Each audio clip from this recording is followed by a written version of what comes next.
Welcome, everybody, to the Hill Podcast, where we sharpen your tools for the upward journey, picking one versus multiple hobbies. We only have so much time available in the day to really participate in our hobbies because a lot of us have to work, a lot of us are students, a lot of us, realistically, we have to dedicate time to our responsibilities. So hobby selection is a really important thing for us to do if we are interested in maximizing our life experience. The guiding philosophy that I'm going to use to underpin today's discussion is a Stoic idea, and that is memento mori. Remember, you will die. As morbid as that sounds, that actually adds value and meaning to life. And we don't have to be scared of death because it's the very fact that we are going to die that gives weight to our decisions. If we had unlimited time, our decisions would not mean as much. And I think that's just as important for hobby selection. Memento mori applies heavy to habit selection because we only have so much time. We need to pick hobbies that maximize our life experience. We need to pick hobbies that are meaningful.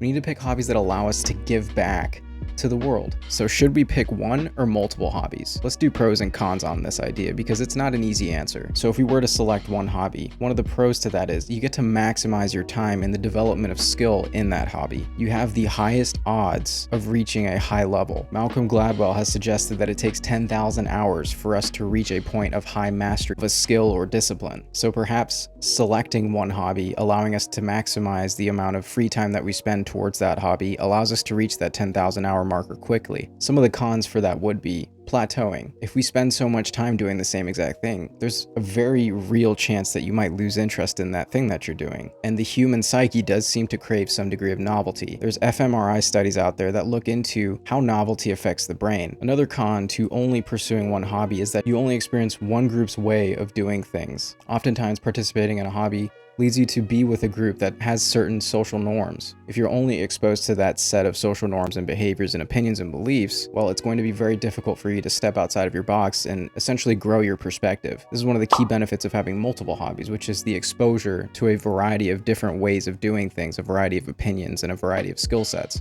On the side of positives for pursuing one hobby would be the discipline that one gains. Discipline is a key determinant in your ability to essentially stay focused, and that discipline actually transfers to other areas in life. Discipline ensures that when things get tough, you continue going because you have in your mind a strong will that's dedicated to getting it done. So what are some of the pros of pursuing multiple hobbies? The first would be transfer of skills. A lot of hobbies actually allow us to develop a diverse skill set that can help us be versatile. One hobby might actually make you better at another hobby. For example, I'm a classical guitarist, so being a guitarist, you get finger strength. That finger strength has actually helped me with my physical therapy patients. So that finger strength allows me to do soft tissue manipulation techniques to help my patients feel better. The exposure to a variety of hobbies as a human being allows us to experience different social groups associated with those hobbies, but also exposes us to a variety of skill sets. Now, one of the biggest cons to pursuing multiple hobbies is, well, there's the risk that you may not become proficient at any of those hobbies. It's like spreading butter over too much bread. You don't reach all the corners of the toast. So I think if I were to simplify what the solution might be for selecting multiple versus one hobby, the solution would be selecting a small core group of hobbies, maybe like 2 or 3. This is why I think exposing yourself to a core 2 or 3 hobbies is key, because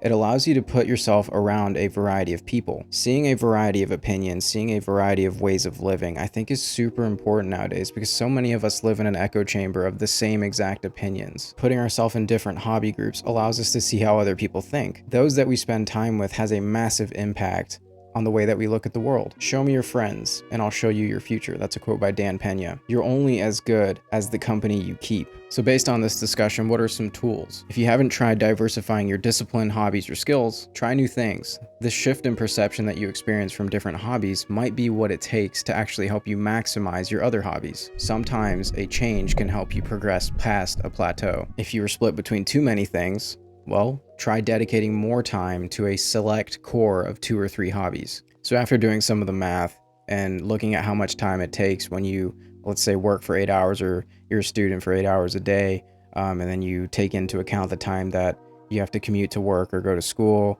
or your time to sleep, gym time, self-care time, realistically, the average individual will only have about 4 to 5 hours a day to pursue their hobbies. If the goal is to reach that 10,000 hours a day that Malcolm Gladwell has suggested it takes to become good at habits and hobbies, that would essentially take us about 10 years if we are dedicating, let's say, 2 hours a day and then some time on the weekend towards our hobbies. But I think the key is, when we're pursuing hobbies, is deliberate practice. So what is deliberate practice? Deliberate practice includes active, mindful effort, active, sustained concentration of attention. It requires you to focus on your weaknesses and not just work out things that you're good at. Additionally, it's good to get feedback from coaches or pros in your particular hobby that allows you to continue your progression. Deliberate practice is key if you are going to master a particular hobby or habit. Ultimately, it's up to you to determine how you spend your time.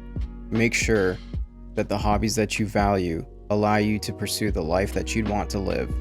Cheers, and I'll catch you in the next one.